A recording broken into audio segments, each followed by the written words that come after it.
1910 में एक 16 वर्षीय युवक जर्मनी की एक ट्रेन में बेंच के नीचे छिपा हुआ था।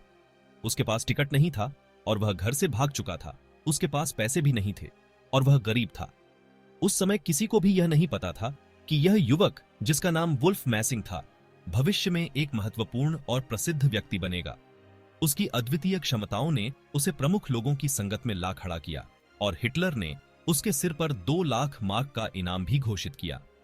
हाल ही में मैसिंग ने अपनी आत्मकथा अबाउट माई सेल्फ लिखी, जो रूस में प्रकाशित हुई है।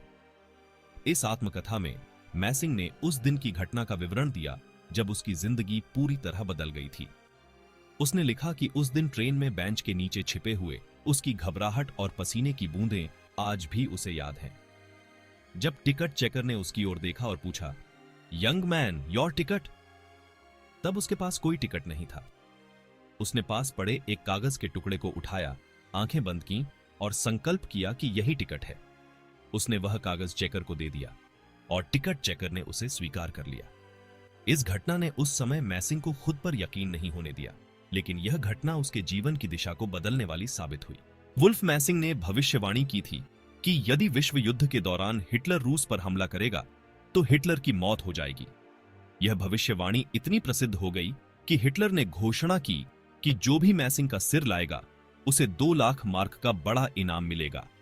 इस खतरे को जानकर मैसिंग ने अपनी सुरक्षा को लेकर चिंता जताई, लेकिन उसने अपने काम को जारी रखने का निर्णय लिया। एक दिन जब वह यात्रा कर रहा था, पुलिस ने उसे पहचान लिया और गिरफ्तार कर लिया।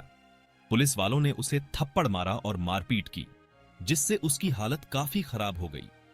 इस स्थिति से घबराए मैसिंग ने अपनी मानसिक शक्तियों का उपयोग किया और पुलिस वालों से कहा कि वे लॉकअप में जाएं और बंद हो जाएं।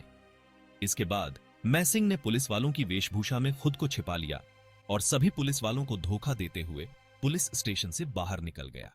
बाहर निकलकर उसने तुरंत रूस की ओर यात्रा शुरू की और अंततः मॉस्को पहुंच गया। मैसिंग एक शो के दौरान परफॉर्म कर रहा था जब अचानक पर्दा गिर गया और कुछ लोग उसे गिरफ्तार कर ले गए। उसे एक बंद गाड़ी में डालकर जेल भेज दिया गया। अगले दिन स्टालिन के सामने पेश होने पर स्टालिन ने मैसिंग से उसकी जादू की शक्ति के बारे में पूछा और चुनौती दी कि वह मॉस्को के सबसे बड़े सेंट्रल बैंक से 1 लाख रूबल लेकर आए। मैसिंग ने चुनौती स्वीकार की और बैंक के क्लर्क को एक काले रंग का कागज दिया, जिसे देखने के बाद क्लर्क ने 1 लाख रूबल उसे दे दिए। पैसे लेकर मैसिंग स्टालिन के पास पहुंचा और स्टालिन ने उसकी क्षमताओं को प्रभावशाली मानते हुए भी पूरी तरह से यकीन नहीं किया। इसके बाद स्टालिन ने एक और इम्तिहान तय किया। मैसिंग को रात 12 बजे के बाद स्टालिन के सोने के कमरे में पहुंचना था, जिसकी सुरक्षा अत्यंत कड़ी थी। मैसिंग ने अपनी आत्मविश्वास और जादू का इस्तेमाल किया और गार्ड से कहा, मैं बेरिया हूं, जो कि स्टालिन का प्रमुख सुरक्षा अधिकारी था। गार्ड्स ने उसे बिना किसी सवाल के अंदर आने दिया। स्टालिन ने यह देखकर मान लिया कि मैसिंग की क्षमताएं वास्तव में अद्वितीय हैं और उसे रूस में पूरी स्वतंत्रता देने का निर्णय लिया। आइंस्टीन और फ्राइड ने मैसिंग की अद्भुत मानसिक क्षमताओं को परखने के लिए उसे मानसिक आदेश दिया, जिसमें उसने बाथरूम से चिमटी उठाकर आइंस्टीन की मूंछों से 3 बाल उखाड़े।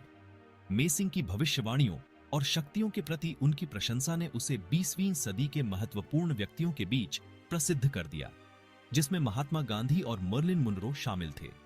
हिटलर भी उसकी भविष्यवाणियों से डरता था। मैसिंग ने अपने जीवन के अंतिम दिनों में भविष्यवाणी की कि वे अस्पताल से जीवित नहीं लौटेंगे और वास्तव में वे 75 वर्ष की आयु में निधन हो गए।